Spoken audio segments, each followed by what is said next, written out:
diputado Juan Carlos Romero Hicks, quien es coordinador de la bancada del PAN en la Cámara de Diputados. Don Juan Carlos, ¿cómo le va? Muy buenos días. Un privilegio estar con ustedes en un momento de inflexión entre la motivación y el espanto. Esto que nos motive para provocar la unidad nacional. Y saludo a todos los demás participantes. Entre la motivación y el espanto, así es. Muchas gracias. Buenas noches, decía yo ahí. Enrique Quintana, muy buenas noches. ¿Qué tal, Leo? Bienvenido, diputado. Buenas noches. ¿Qué tal, Vic? Don Víctor Piz, bienvenido. Gracias, buenas noches, saludos a todos. En días recientes, la semana anterior, diputado, el presidente de la República hizo llegar a la Cámara de Diputados una iniciativa para modificar la ley de presupuesto y de responsabilidad hacendaria, donde pues la intención era tomar control y que el Ejecutivo tenga la posibilidad de decidir reorientar o reasignar el gasto en el presupuesto de egresos de la Federación, reasignar partidas, tomar montos de unas partidas, asignarlo a otras. Esto en el marco de una emergencia nacional o de una crisis no claramente enmarcada. ¿Cuál es o hasta dónde o bajo qué categorías? ¿Quién la define? ¿Quién la determina? Y esto ha provocado en la semana que terminó pues un debate. Vimos varias sesiones en San Lázaro con comisiones y con un frente opositor ya construido de todos los partidos de oposición que pretenden detener esta iniciativa.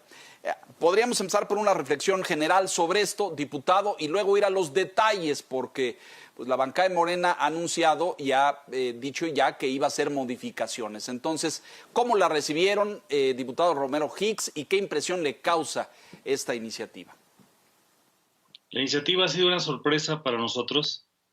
Lo que esperábamos era una reasignación presupuestal y el reconocimiento del presidente de la República que de conformidad con la Ley Federal de Presupuesto y Responsabilidad Hacendaria ha habido una recaudación menor que excede el margen del 3% y que tendremos que hacer ajustes correspondientes con la normatividad vigente. Cuando el presidente la semana pasada, el jueves, anunció que iba a hacer un turno, pensamos que iba a hacer una iniciativa presupuestal y no, nos envía una iniciativa para modificar la Ley Federal de Presupuesto y Responsabilidad Hacendaria. Quiero ser muy claro en este sentido. La pandemia es una desgracia universal que nadie pudo anticipar, pero no puede ser el pretexto para ampliar poderes. ¿Esta iniciativa es necesaria? No. ¿Va a resolver la pandemia en la actitud presidencial? Tampoco. ¿Respeta el marco de la Constitución? No. ¿Subraya la posible colaboración republicana entre poderes? No. ¿Tiene algún elemento de riesgo? Sí, muchísimo, porque la potestad soberana del presupuesto es de la Cámara de Diputados y se hace en colaboración con el Poder Ejecutivo. Daña la potestad exclusiva del artículo 73, fracción cuarta, en donde se indica que es la Cámara de Diputados la que decide el tema presupuestal. Y la propia Carta Magna, en su artículo 49, nos indica que hay tres poderes: ejecutivo, legislativo y judicial, y que ninguno puede tener más de uno. Como que interpretamos una motivación ulterior de parte del presidente. En la normatividad actual, el presidente tiene un gran margen desde el punto de vista presupuestal y estamos enfrentando 4 crisis y ninguna la está él atendiendo de manera directa. Tenemos una ausencia de presidente. El presidente está escondido en Palacio Nacional, se imagina la realidad, está desconectado de la propia realidad y ninguna de las 4 crisis tiene una atención presupuestal suficiente. Primera crisis, la de salud pública. Segunda crisis, la de la economía y el ingreso, el empleo y el ingreso familiar. Tercera crisis, la gobernanza y la inseguridad. Y 4, la descomposición de la pobreza en temas sociales como educación, alimentación y vivienda. Por eso llama la atención esta iniciativa inoportuna que evidentemente en los términos en que viene redactada es intransitable. Hemos visto, ahora entraremos a los detalles, pero hemos visto un acuerdo, un consenso entre las fuerzas de oposición, algo que pues se había hablado y se había hablado de un frente opositor o de un bloque opositor. Hoy más que nunca parece que han construido un consenso para detener esto. ¿Lo leo correctamente, diputado? Sí, el consenso de fondo, que son 4 partidos, el Partido de Acción Nacional, Movimiento Ciudadano, el Partido de la Revolución Democrática y el Revolucionario Institucional, de alguna forma lo que señala son los siguientes elementos. Primero, no hay un buen diagnóstico y tratamiento del momento. Segundo, hay un amago para que la Cámara de Diputados abdique de su facultad presupuestal y no lo vamos a permitir por dignidad republicana. Tercero, esperábamos reasignaciones presupuestales y no nos están llegando. Y 4, lo que deberíamos estar es trabajando en la atención activa de la pandemia para buscar un acuerdo nacional. Hoy no son tiempos de partido, ni ideología, ni de elecciones. Esta generación va a recordar, al igual que las siguientes, dónde estábamos, qué hicimos y qué dejamos de hacer.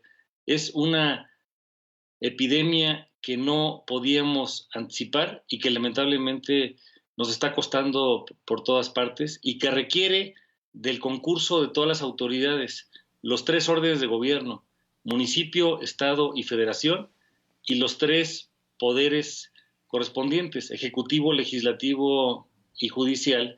Y este acuerdo es para manifestar que nosotros creemos que esta iniciativa no resuelve la pandemia, invade la división y la colaboración de poderes y es un insulto con el cual no podemos nosotros estar de acuerdo por ahora. Y además se hace en la fase 3 de la pandemia, en donde estamos con normas muy claras de carácter nacional e internacional, impedidos para reunir a grupos de más de 50 personas, y quisiéramos ver un presidente cercano a la realidad y que estuviese tomando medidas de otro tipo.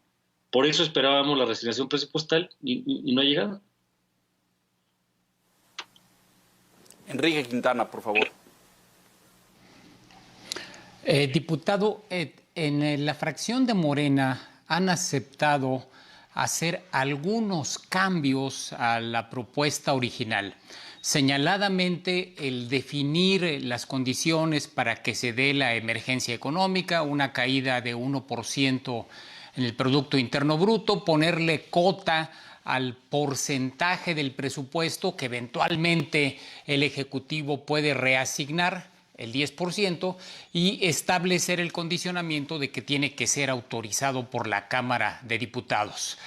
En el supuesto de que sea en un extraordinario o en otro momento se presentara esta propuesta de reforma del 21 de la Ley de Presupuesto y Responsabilidad Hacendaria, ¿el PAN estaría dispuesto a votarla o no bastan estas reformas a la propuesta original para que sea aceptable para Acción Nacional? Hasta este momento, ¿cuál es la posición? No bastan, porque hay un error de novato del presidente de querer distraer la atención en lugar de atender la pandemia. Nosotros pedimos varias cosas que él no ha hecho a este momento. Primero, un diálogo republicano. La única vez que nos hemos reunido con el presidente en todo su mandato fue el 6 de febrero. Y fue un desayuno cordial de 2 horas en Palacio Nacional. El presidente no dialoga, no escucha. Necesitamos una colaboración de poderes y frente a una gran crisis tenemos que sacar adelante las instituciones. Segundo, el Ejecutivo no puede invadir las atribuciones de la Cámara de Diputados. Tercero, el Ejecutivo no puede determinar por sí solo una declaratoria de emergencia. Tiene que entrar en un diagnóstico más amplio, dándole vista y participación a los municipios, a las entidades federativas y al resto de los poderes de la Unión. Y además necesitamos hacer un rediseño institucional. Y ese rediseño se viene platicando por organizaciones muy serias como México Evalúa, entre otras, desde hace años, en donde necesitamos 2 órganos. Por ejemplo, en el caso de salubridad, existe desde la Constitución el Consejo de Salubridad General, que es la autoridad sanitaria. Debería haber un órgano, un consejo fiscal autónomo, con capacidad de gestión, independiente, al más alto nivel, con representación de instituciones públicas, los poderes y por supuesto que también con organismos de la sociedad civil, universidades, sector empleador, entre otros. Y segundo, necesitamos un consejo económico para atención inmediata de la pandemia. En todos los países serios del mundo esto existe y el eje de todo esto debe ser el diálogo republicano. Nosotros estamos para sumar y estamos para multiplicar los esfuerzos. Entonces creemos que además en el error de diagnóstico no es el artículo 21 el que debe de ser modificado, sino el artículo 58, que es el que debería de estar incluyendo en su momento las adecuaciones presupuestales. Tuve ya el privilegio en la vida de ser gobernador de Guanajuato en el mandato de 2000 a 2006, y el momento más visible del Congreso local es el momento presupuestal. Entonces, ¿qué hacía el gobernador?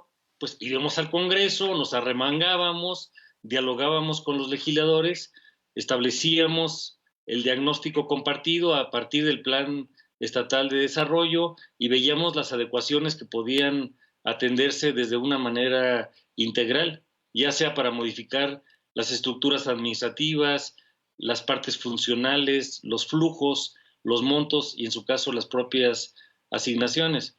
Por lo tanto, la propuesta es intransitable, está mal diseñada y en este momento nosotros no la podríamos acompañar. Le pedimos al presidente una dosis de humildad, de prudencia, de sensibilidad, de inclusión, de sentido común y sobre todo de cercanía con el momento que estamos viviendo, porque parece ser que lo único que existe es la oportunidad para que él, en lugar de unirnos, nos esté regañando. El presidente es el jefe de gobierno, debe ser el jefe de Estado y debe tener una gran convocatoria y capacidad de conciliación. Y la representación popular se da en la Cámara de Diputados, la representación del Pacto Federal en el Senado de la República. Una iniciativa tan importante como esta requiere adicionalmente una ley de emergencia económica. Necesitamos ver desde lo local hasta lo nacional en los más de 2.460 municipios del país. He estado hablando, por ejemplo, con gobernadores. No ha llegado un peso a este momento adicional para el tema de la salud. Y pedimos también una reasignación de prioridades. Tan solo las quimeras faraónicas que tiene el presidente de la República cuestan alrededor de 500,000 millones de pesos. El aeropuerto, la refinería, el Tren Maya, cuando lo que necesitamos es inyectar dinero a la planta productiva para que existan con el máximo de transparencia y honestidad obras en los municipios. Es donde la persona tiene nombre, rostro, corazón, domicilio y apellido. En el tema de la salud, por ejemplo, el año pasado tuvimos un subejercicio de 11,000 millones de pesos que hoy estamos viendo sus consecuencias. Era para ampliación de la infraestructura hospitalaria, para medicinas, para equipamiento. A este momento no ha habido una sola resignación en el tema de salud.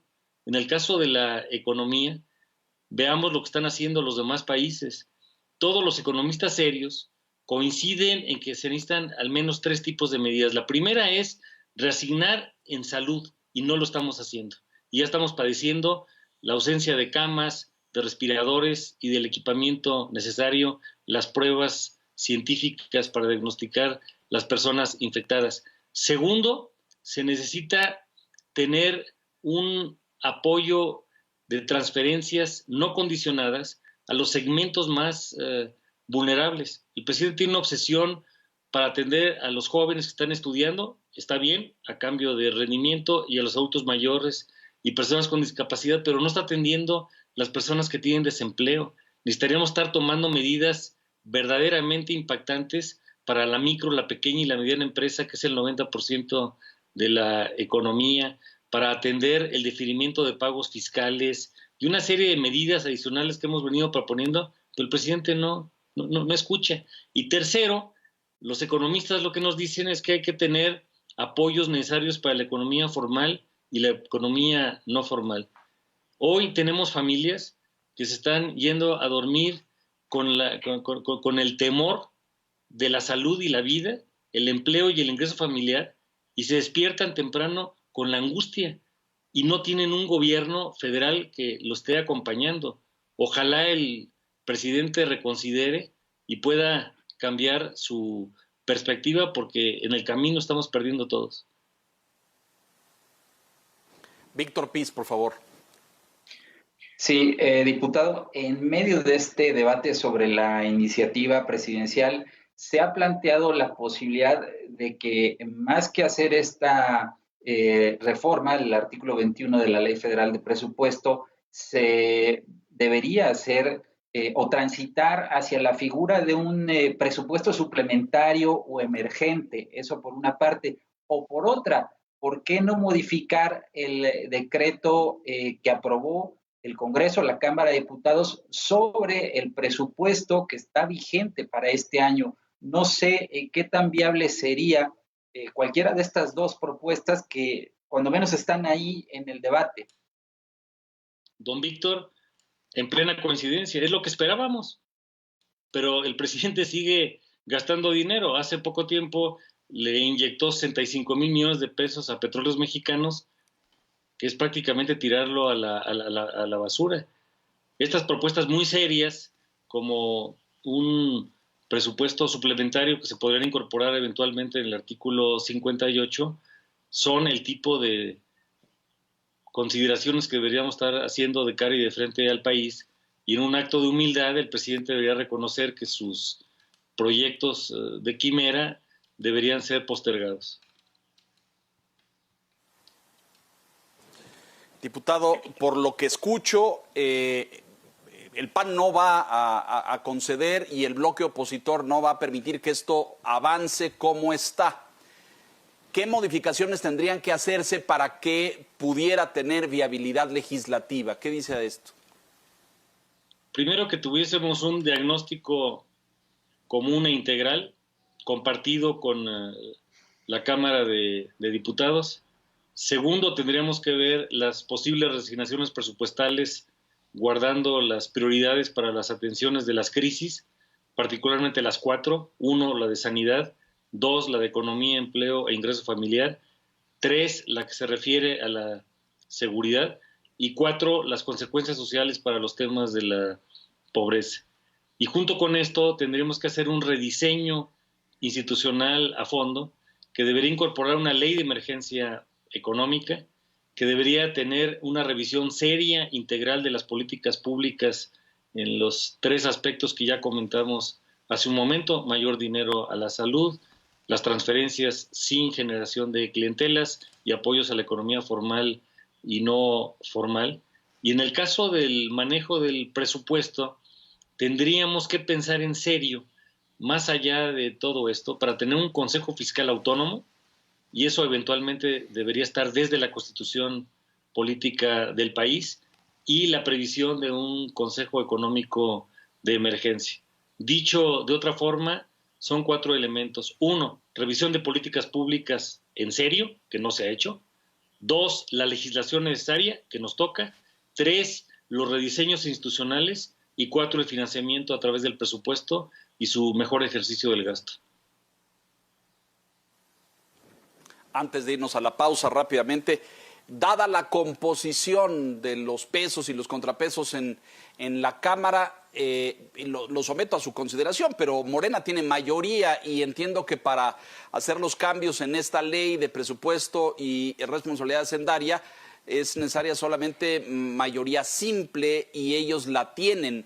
¿Todo esto que ustedes están planteando está siendo escuchado por la mayoría de Morena, diputado?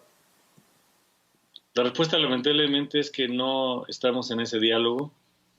El jueves 30 de abril el Congreso mexicano cerró su periodo ordinario en ambas cámaras, el Senado de la República y en la Cámara de Diputados.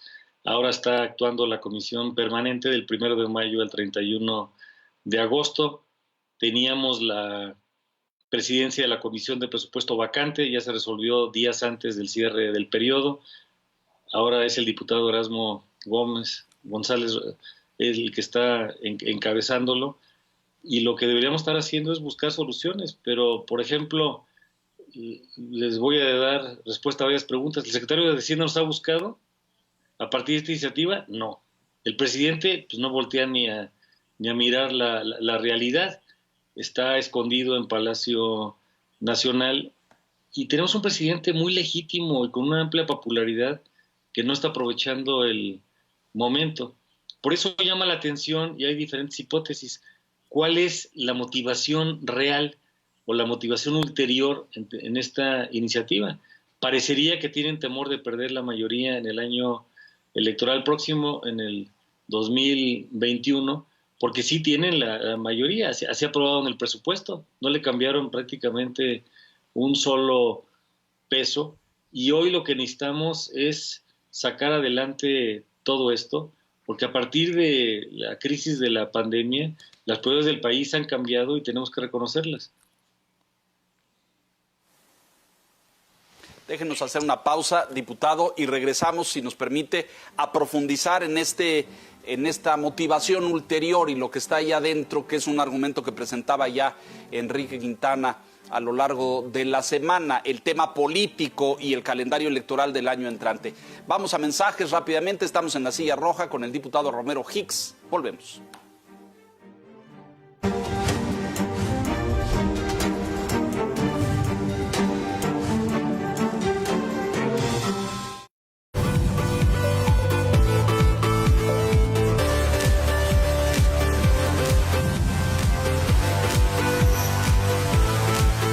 Informar con una visión social es lo más importante. Lo que nos afecta, nos duele y nos conmueve. Conmigo encontrarás la información más importante y habrá siempre un espacio para que tu voz sea escuchada. A las 20 con Sofía Villalobos, de lunes a viernes, 8 de la noche. El financiero Bloomberg. Información con poder.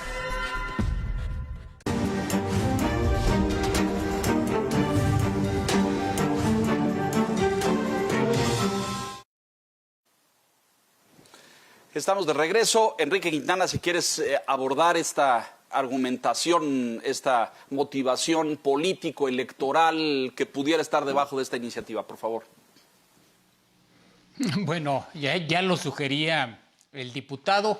Evidentemente, el balance político de fuerzas puede cambiar como resultado de esta situación que estamos viviendo en México.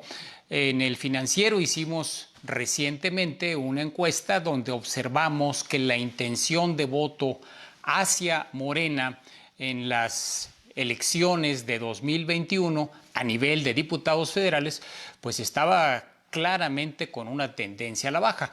Es muy pronto, faltan muchos meses para que se realicen esas elecciones, pero digamos que una de las hipótesis que ha dado vuelta, y si quisiera su consideración, diputado Romero Hicks, es que en la previsión de que Morena pudiera perder la mayoría absoluta en la Cámara de Diputados, y dado que el presupuesto es una atribución exclusiva de esta Cámara, pues pareciera que con esta iniciativa se pretendería encontrar un atajo, una manera de darle la vuelta a ese riesgo que percibiría el Ejecutivo, en el sentido de quedarse sin margen de maniobra para la segunda mitad de su administración.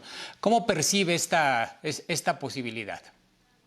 Esa interpretación es probable. El presidente ha disminuido su popularidad y su aprobación, y en general los partidos políticos necesitamos mejorar mucho la tarea para merecer la confianza ciudadana. Es muy prematuro adelantar pronósticos, y en este momento deberíamos estar más concentrados en políticas de Estado con mayúscula, en políticas públicas serias y la atención de esta pandemia que tanto daño nos está haciendo.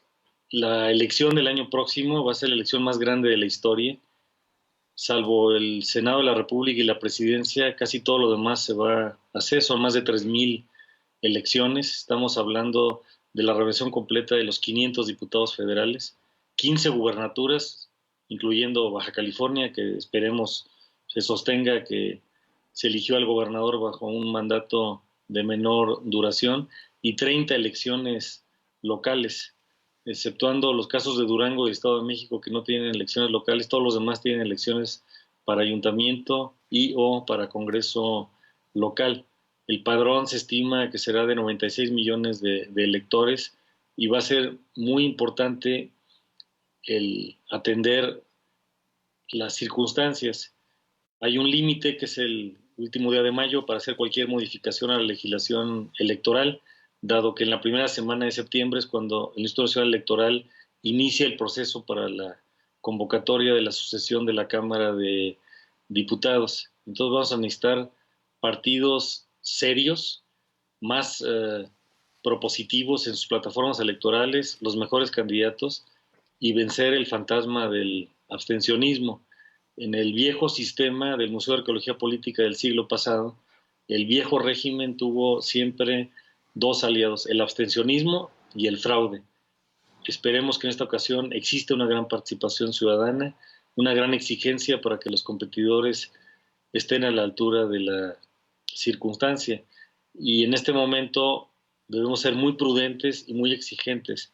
Nadie puede medrar con la tragedia y no tenemos que confundir el plano de los acontecimientos. Hay que estar volcados para resolver la pandemia, y en su momento ya vendrá el momento electoral.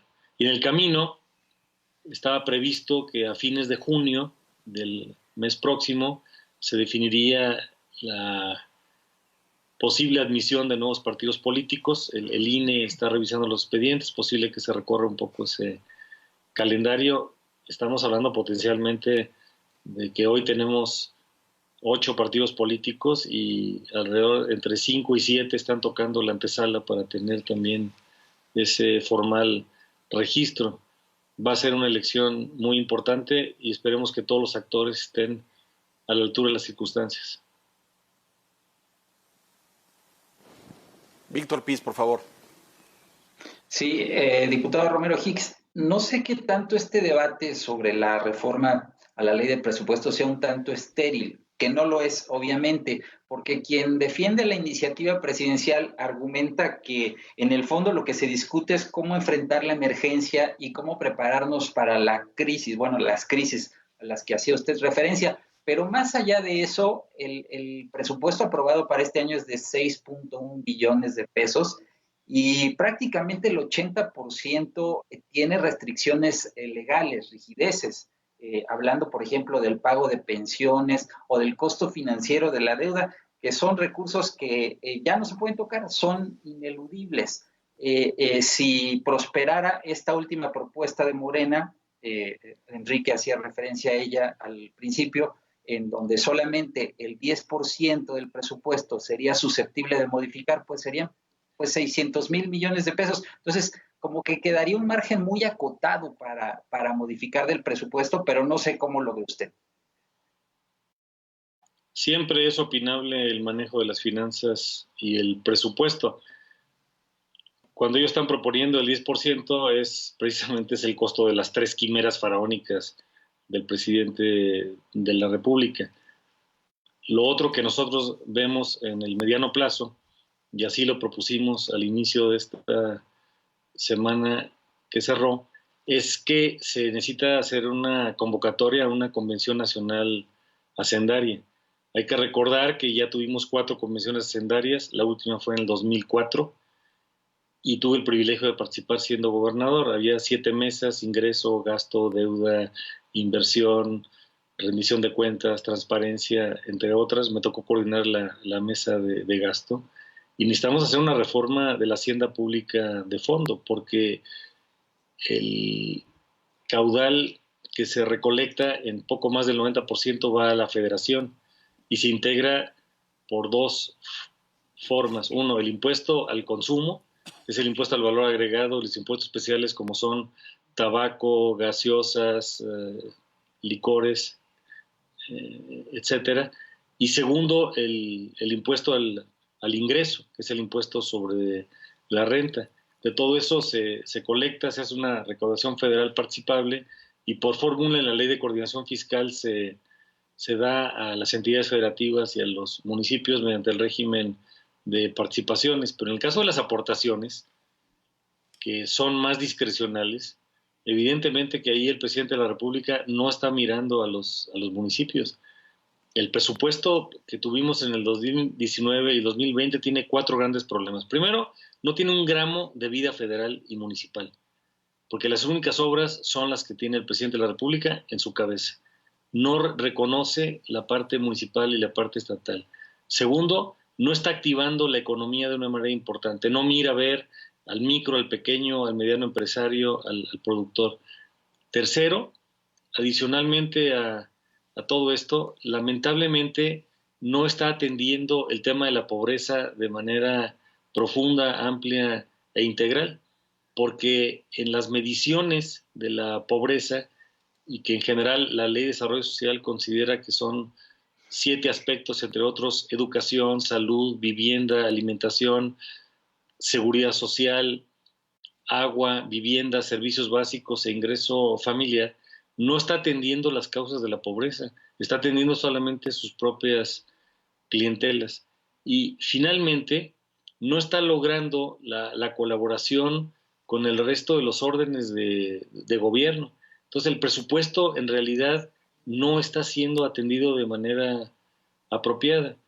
El nuevo Congreso en la Cámara de Diputados tuvo este año, pasado, la posibilidad de aprobar el Plan Nacional de Desarrollo por primera ocasión y resultó ser un documento que es más de contenido ideológico que de contenido programático. No tiene objetivos, metas, indicadores, no hay el presupuesto. Prueba de ello es que se publicó durante el mes de junio, y a 6 meses de distancia, se publicó el 15 de junio, a los 6 meses, que eran el 13 de enero, en este momento no están publicados los programas de la planeación del desarrollo. No hay programas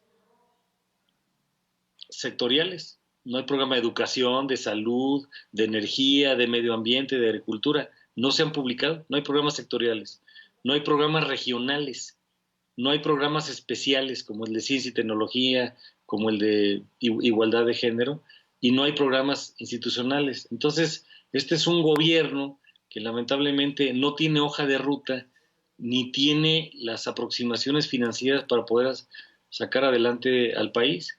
Cerramos el año pasado con un decrecimiento del 0.1%. No, probablemente somos el único país del mundo donde el presidente festejó estar en crecimiento cero.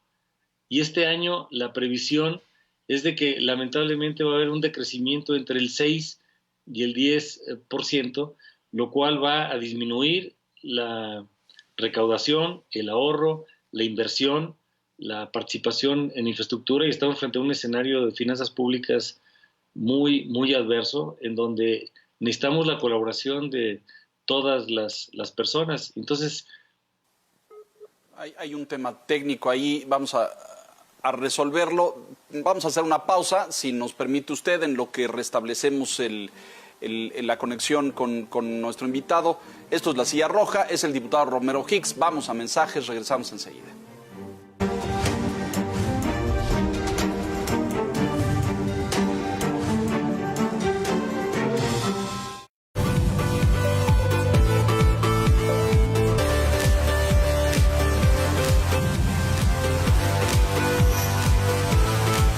Donald Trump está a favor de la idea de plantar árboles para comprarle tiempo a la Tierra.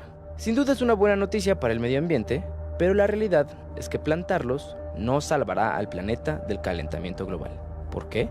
El problema con el calentamiento global son las emisiones de dióxido de carbono generadas por la industria. Los árboles pueden mitigar el calentamiento, aunque no son sustitutos de la reducción de emisiones. Hace unos meses, un artículo publicado por el Instituto Federal Suizo de Tecnología en Zúrich afirmó que 1 billón de árboles adicionarios serían suficientes para absorber aproximadamente 2/3 de todo el carbono emitido por los humanos.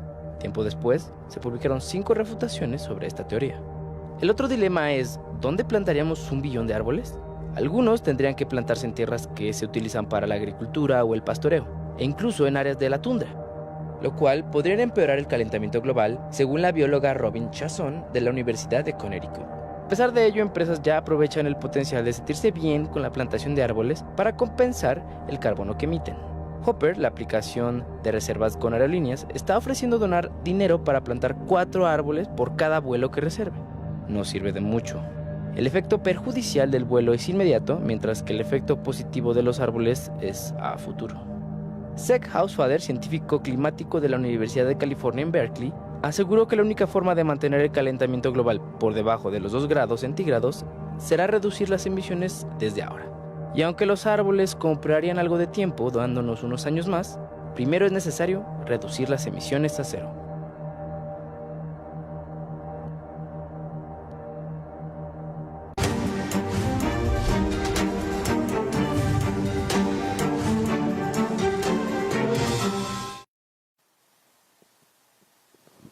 Estamos de regreso después de resolver esta pequeña falla técnica. Gracias, diputado Romero Hicks, por su paciencia. Dos puntos capitales me parece que ha tocado usted en la exposición que acaba de hacer. Uno, el tema de la pobreza, el combate a la pobreza. Es una de las banderas centrales de este gobierno. El presidente continuamente se refiere a los programas sociales, a la repartición de dinero. El señor director del IMSS habla de todos los créditos entregados para combatir la pobreza, especialmente en esta situación de crisis. En su lectura y en su opinión, ¿cómo está armado el presupuesto actual, no hace un trabajo eficiente para combatir y reducir la pobreza? La respuesta es no. Todos los países que enfrentan esto de manera integral saben que se tienen que atender como 2 alas de un avión. 1, la parte social, y 2, la parte económica, que sirven para despegar y para aterrizar. La tragedia que ha habido con visiones parciales es que la política social no se atiende bien y entonces se convierte en la ambulancia que va recogiendo las omisiones y las tragedias de la política económica. Nosotros creemos en el desarrollo humano sustentable y requiere los ingredientes de la parte social, la parte económica y lo que corresponde también al medio ambiente. Si vemos las políticas que tiene este gobierno, pues lamentablemente no estamos enseñando a pescar a las personas. Quienes crean riqueza son los que abren establecimientos, comercios, empresas. El gobierno no es quien crea la riqueza. Y sí tenemos un problema muy grande para su redistribución. En los indicadores de la pobreza, y hay diferentes maneras de hacerlo, pues tenemos la pobreza de capacidades, la pobreza patrimonial, la pobreza alimentaria. Esos son 3 criterios internacionales para su medición. Y en el caso de la Ley de Desarrollo Social, comentábamos que está la educación, la salud, la alimentación, la seguridad social, la vivienda y los servicios ligados a la vivienda, como son agua, electricidad, drenaje, alcantarillado, y finalmente la 7ª variable es el ingreso familiar. No hemos hecho los avances necesarios en el país, y esto no tiene que ser un tema de partido o de ideología. Nuestro presidente tiene ciertas obsesiones que se convierten en circunstancias que no ayudan, y con frecuencia se refiere al pasado y lo descalifica, y está viendo el México por el espejo retrovisor. El pasado es un lugar de referencia, no un lugar de residencia. Es un lugar de referencia, no un lugar de residencia, y está instalado en el pasado. Y necesitamos mirar hacia el futuro para generar nuevas alternativas. Y en eso tenemos que salir de la caja negra, buscar ser innovadores. Innovar consiste en pensar en lo que nadie ha pensado, y entonces tenemos que ver segmento por segmento. En educación, y se le acaba de entregar la educación a intereses clientelares corporativos corruptos y corruptores. En salud desmanteló el gasto de infraestructura y el abasto en medicinas el año pasado. En vivienda no hay una política de vivienda activa para poder sacar la tarea adelante. En los servicios a la vivienda que se acerquen, como son agua, drenaje, electricidad, telefonía, conectividad, alcantarillado, tampoco hemos hecho todavía lo suficiente. En seguridad social necesitamos mejorar el IMSS, necesitamos mejorar el ISSSTE, necesitamos hacer reformas a los diferentes regímenes de pensiones. La alimentación es una cadena que va a tener un problema muy grande y ya lo estamos viviendo en este momento. Las personas tienen problemas de salud, problemas de empleo, problemas de inseguridad y problemas de alimentación. Y todo eso se va agravando. Necesitamos salirnos de estos esquemas clientelares y corporativos para poder realmente buscar mejores aportaciones. Se necesita un acuerdo nacional en donde cada una de las partes está haciendo lo necesario. Hay que convocar a las universidades, a los sindicatos, a las cooperativas, a las empresas, a los comercios, a los obreros, a los campesinos, al ama de casa, a las iglesias, a toda la sociedad en su conjunto, para poder buscar nuevos escenarios de futuro. La política social de este país está anclada en el Museo de Arqueología del siglo pasado. Rápidamente aquí, diputado, cuando uno plantea estos argumentos a los señores de Morena y al equipo del presidente, dicen: los presidentes anteriores hacían uso irrestricto del presupuesto, metían mano, gastaban más de lo que la Cámara les autorizaba y luego simplemente reportaban el gasto. No hay ninguna irregularidad. Lo que el presidente López Obrador quiere es ordenar y ponerle estructura a eso, y por eso pide estas facultades especiales. ¿Qué responde a este argumento? Están tratando de remediar de manera ingeniosa un error de novato del presidente de la República. Siendo estrictos, sí, ha habido omisiones y errores en el pasado y no tenemos por qué corregirlos de manera improvisada. Por eso nosotros planteábamos que se va a hacer una reforma, lo hagamos con profundidad y con amplitud. Es cierto que el presidente tiene demasiadas facultades discrecionales, pero tenemos un presidente que desconoce la realidad y para todos nos dice dos cosas. Uno, vamos a ser honestos, estamos de acuerdo, y vamos a ser austeros, estamos de acuerdo, pero incurre en el austericidio. Por ejemplo, el decreto que expidió hace unos días de austeridad es absolutamente ilegal e inconstitucional. Viola el artículo 21 de la Ley Federal de Presupuesto y Responsabilidad Hacendaria, porque debió haber pasado por el Congreso al quitar las 10 subsecretarías y al hacer una serie de ajustes que además son ilegales. Quitarle el aguinaldo a las personas. Por definición internacional, el derecho laboral es un derecho irrenunciable. Entonces, necesitamos aprovechar el capital que sí tiene el presidente de la República en enarbolar de una manera seria, porque hoy no lo hace, el tema de la honestidad y el tema de la austeridad para poder hacerlo.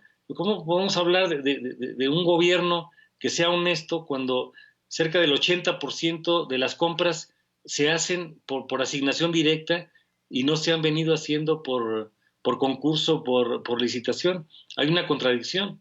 Le hemos propuesto al presidente, por ejemplo, y al grupo de Morena, cambiar leyes elementales que son la fuente de la corrupción. Por ejemplo, 1, la ley de compras; 2, la ley de obra pública; y 3, la ley de infraestructura. Si caminásemos en esa orientación, seguramente estaríamos mejor. Del pasado hay que aprender para no repetir errores y aprender para mejorar lo que estaba bien realizado. Entonces, este argumento no se sostiene. Tenemos un presidente que no escucha, que no lee la realidad y que no está abierto a las tendencias mundiales ni al corazón que vibra de los mexicanos para conocer qué es lo que deberíamos de hacer en este momento. Entonces, estamos en un momento en donde la tragedia se puede aprovechar de una manera muy posible. El tamaño de la tragedia nos debe dar el tamaño de la oportunidad para poder innovar y construir todos juntos. Enrique Quintana, por favor. Diputado, uno de los temas que han estado sobre la mesa en los últimos meses es el asunto del pacto fiscal y del sistema de coordinación fiscal. Cuando usted fue gobernador de Guanajuato, se realizó en el sexenio de Vicente Fox la última convención nacional hacendaria que se ha celebrado. Sin embargo, pareciera que no se logró eso que se buscaba, que era hacer una redefinición del pacto fiscal. Y algunos señalan que si bien los gobiernos estatales piden en algunos casos que sea más equitativo el sistema de distribución fiscal, cuando se les dan atribuciones para cobrar impuestos, muchas veces no las usan por el temor al costo político que implica el ejercer dichas atribuciones, es decir, el cobrarle a los contribuyentes. ¿Ve usted viable que se pueda realmente renegociar el pacto fiscal o se trata solamente de un discurso político instalado ahora en esta coyuntura? Don Enrique, la pandemia nos abre esta posibilidad para reflexionar, para abrir el alma y el corazón, para aprender y, en su caso, corregir. Por eso nosotros esta semana que cerró, propusimos en los foros convocados por el Consejo Coordinador Empresarial, aparte del Consejo Fiscal Autónomo, primera medida, segunda medida, el Consejo Económico para Atención a la Emergencia, una tercera medida que es precisamente una Convención Nacional de la Hacienda Pública, porque claramente en este momento lo que tenemos de recaudación no da. La recaudación que tenemos en el país es del orden del 14% del Producto Interno Bruto Nacional, cuando hay países como Brasil que ya están arriba del 30%. Es muy fácil descalificar los gobiernos locales. He escuchado y he conversado. Por fortuna, el secretario Herrera es una persona preparada, sensible y conocedora, solo que el presidente no lo escucha. Y necesitamos que el presidente abra su corazón y su entendimiento para que alguien como Arturo se lo explique. Por ejemplo, en una ocasión me estaba comentando Arturo descalificando los gobiernos municipales por el cobro del predial.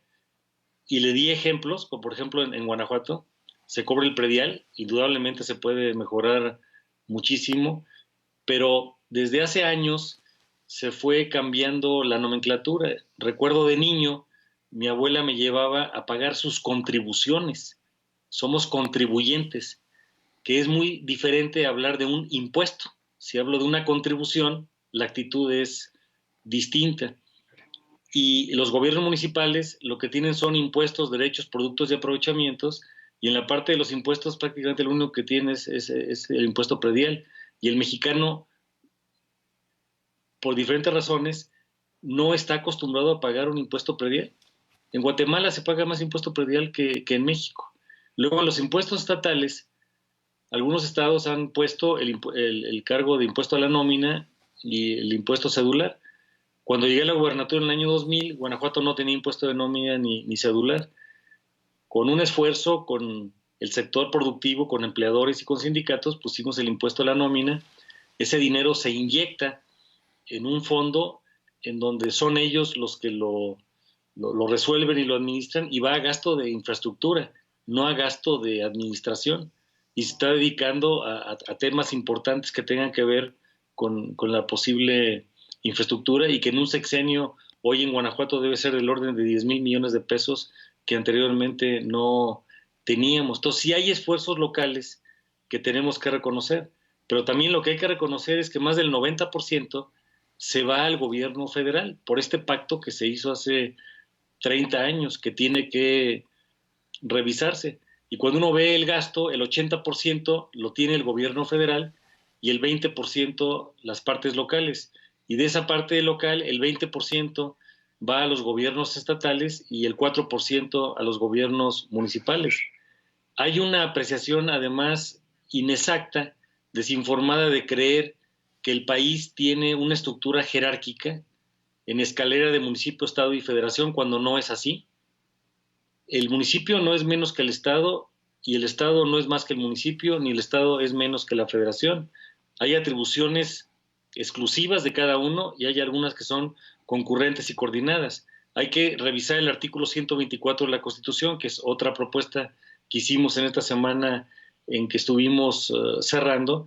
Y entonces las 7 variables que vimos en la Convención de la Hacienda Pública de 2004 hay que volver a revisarlas. Gasto público, ingreso, deuda pública, patrimonio, modernización y simplificación de la administración hacendaria, la colaboración y la coordinación intergubernamental y finalmente la transparencia, la fiscalización y la rendición de cuentas.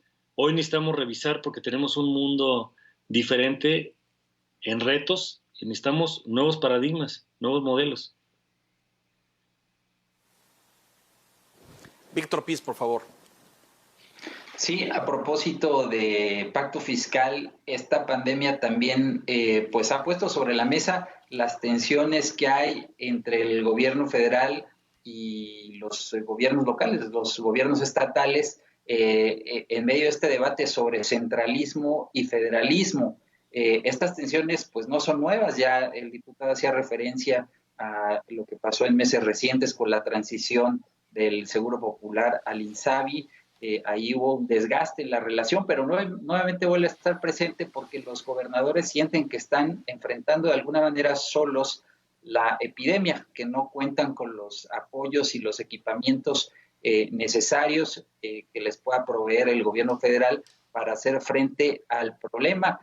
¿Cómo está viendo este debate, esta confrontación que de alguna manera sí subió fuerte de tono en las semanas recientes, diputado? Esa es también otra propuesta donde coincidimos esta semana. Necesitamos revisar el federalismo, la soberanía estatal y también la autonomía municipal. Nosotros creemos en la doctrina solidaria y subsidiaria, tanto municipio como sea posible y tanto gobierno del Estado como sea necesario, y tanto gobierno del Estado como sea posible y tanto gobierno federal como sea necesario. En el diseño de la Constitución, somos una república representativa, democrática, federal y laica, pero en la realidad los esquemas que tenemos son de una república unitaria y de una república central. Y no puede ser lo que en alguna ocasión, hace pocos años, un secretario federal me decía: Juan Carlos, federalismo es que lo que no puede atender bien el gobierno nacional se lo pasa a los estados. Y luego, como los estados tampoco lo pueden atender correctamente, pues se lo recoge y pasan al gobierno nacional. Si a mí me hicieran una pregunta estricta, ¿hoy tenemos una república federal? La respuesta es no. No tenemos una república federal, tenemos una república central, como vivimos gran parte del siglo pasado, porque tenemos un presidente que concentra mucho las decisiones, que no las consulta y que en su desconexión con la realidad puede estar tomando decisiones de buena fe, pero no tiene la menor idea de lo que pasa en el país ni en el resto del mundo. Entonces, sí necesitamos revisar el pacto fiscal y parte de la agenda sería hacer esta Convención Nacional Hacendaria. Ya hay un movimiento de casi una quinteta, llegando pronto a una decena de gobernadores que lo están pidiendo. Les platico mi experiencia. Siendo gobernador de Guanajuato, en el periodo 2000-2006, en una ocasión mi secretario de Finanzas, muy talentoso, Luis Mario Aguilar Maya Medrano, me visita y me dice: gobernador, con el ritmo que tenemos, el 94% de todo se va entre educación, salud, seguridad pública y procuración de justicia. No tenemos dinero para el gasto de inversión. Entonces, la persona que ocupe la gubernatura de Guanajuato va a dejar de ser el gobernador constitucional de Guanajuato, va a ser el pagador constitucional del Estado. Entonces hoy necesitamos fortalecer sí el municipio, sí el gobierno del Estado y también el gobierno federal. Y necesitamos una mejor coordinación. A mí me gustaría un presidente de la República que hoy no tenemos, que cuando vaya a las visitas, en lugar de hablar el 95% del tiempo, escuche a las personas. Cuando uno escucha a los demás, corre el riesgo de aprender. La naturaleza fue muy sabia, nos dio 2 oídos y una boca, nos dio 2 ojos y una boca, y hoy lo que necesitamos es que el político escuche menos, escuche más, no, al revés. Hable menos, sí, o sea, que escuche más, que hable poco y que actúe. Eso es lo que necesitamos. Exactamente. Diputado, llegamos al final, se nos termina el tiempo. Señor Piz, sus conclusiones, si es tan amable. Sí, creo que pues después de esta plática queda claro que la solución, parte de la solución, obviamente el reto de la pandemia es muy, muy grande en materia de salud, en materia económica, pero creo que el acuerdo nacional va a ser muy necesario y, como decía el diputado, pues se requiere que los 3 órdenes de gobierno estén representados ahí y lo mismo que los 3 poderes. Gracias al diputado Romero Hicks. Buenas noches a todos. Muchas gracias. Gracias, Víctor. Enrique Quintana, por favor. Pues, diputado, ojalá que lo que afirmaba en el sentido de que pues la pandemia abre posibilidades que quizás una condición normal no hubiera permitido, realmente conduzcan a que las fuerzas políticas en el país repiensen, vuelvan a poner sobre la mesa temas centrales que dábamos por hecho, como este asunto de la coordinación fiscal, que creo que nos hace falta mucho en México, y al mismo tiempo pues una reforma fiscal de fondo, porque si no es esta crisis económica que hoy tenemos, luego va a ser alguna otra dificultad, pero vamos a seguir por años con esta insuficiencia de recursos pues en todos los órdenes de gobierno prácticamente. Así que mucho éxito y gracias por estar en este espacio, diputado. Coincidimos, don Enrique. Gracias, señor Quintana. Buenas noches. Hago votos, diputado Romero Hicks, porque esta argumentación venza las barreras en la Cámara de Diputados y sensibilice a sus colegas de Morena para tomar decisiones en bien del país y no en la construcción de poderes o suprapoderes para quien ocupa el Ejecutivo. Ojalá y esto sea posible, lo veo con escepticismo, pero pues éxito, buena suerte, estaremos dándole seguimiento a lo que pasa en la Cámara y en comunicación con usted, por supuesto. Muchas gracias y muy buenas noches. Un virus apresuró la llegada de la quinta transformación, la cuarta no sirvió y está sepultada, y esta ni el presidente la vio venir. Hay que construirla, nos toca a todos en unidad.